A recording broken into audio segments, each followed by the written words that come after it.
तारीख 4 जुलाई 2021। जगह आउटर दिल्ली का मंगोलपुरी इलाका।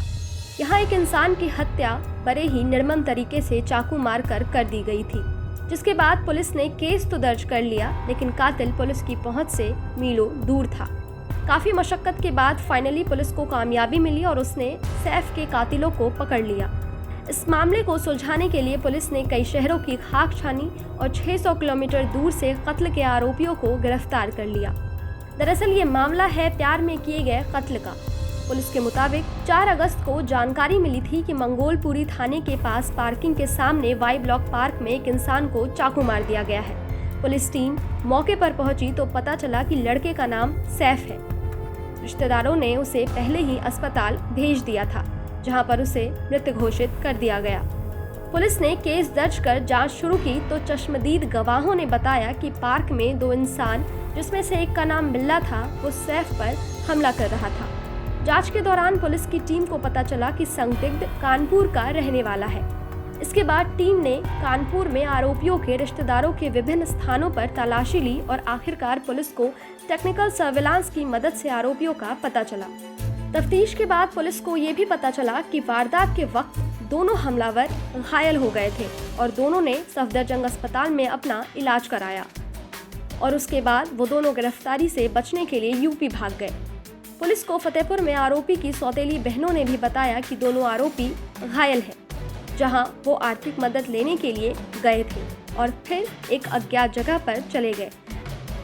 इसके बाद आरोपियों ने वर्चुअल कॉलिंग एप्लीकेशन के माध्यम से मदद के लिए अपने एक रिश्तेदार अजहर को बुलाया, जो कि फतेहपुर में रहता था, जिसका खुलासा खुद अजहर ने किया। टीम ने लगातार तकनीकी जानकारी हासिल की और वर्चुअल कॉलिंग ऐप प्रदान करने वाले सॉफ्टवेयर कंपनी से भी मदद ली।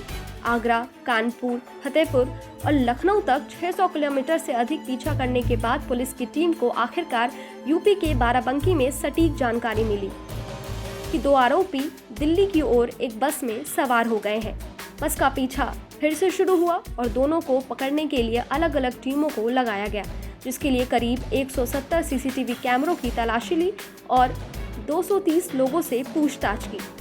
यही नहीं, आरोपियों को पकड़ने के लिए पार्कों, धार्मिक स्थलों, रेलवे स्टेशन, कानपुर और फतेहपुर के बस स्टैंड की भी जांच की। कुछ कैमरों की फुटेज में उन्हें यह भी दिखा था कि आखिरी बार उन्हें कानपुर बस स्टैंड पर देखा गया था। टीम वहां पहुंची और आगे की गतिविधियों की जांच की। बाराबंकी बस स्टैंड के सीसीटीवी फुटेज में आखिरकार दोनों को 9 तारीख की रात दिल्ली के लिए रूट की गई बस में सवार होते देखा गया। पुलिस टीम ने दिल्ली में सूचना दी थी और कश्मीरी गेट और आनंद विहार बस स्टैंड पर टीमों को तैनात किया गया था, जिसके बाद 10 तारीख की सुबह 11:30 बजे आनंद विहार बस स्टैंड से दोनों आरोपियों को पकड़ लिया गया। पूछताछ में आरोपी असद उर्फ बिल्ला ने बताया कि उसने 9वीं तक पढ़ाई की है और उसके बाद उसने दिल्ली में डिलीवरी बॉय का काम शुरू कर दिया।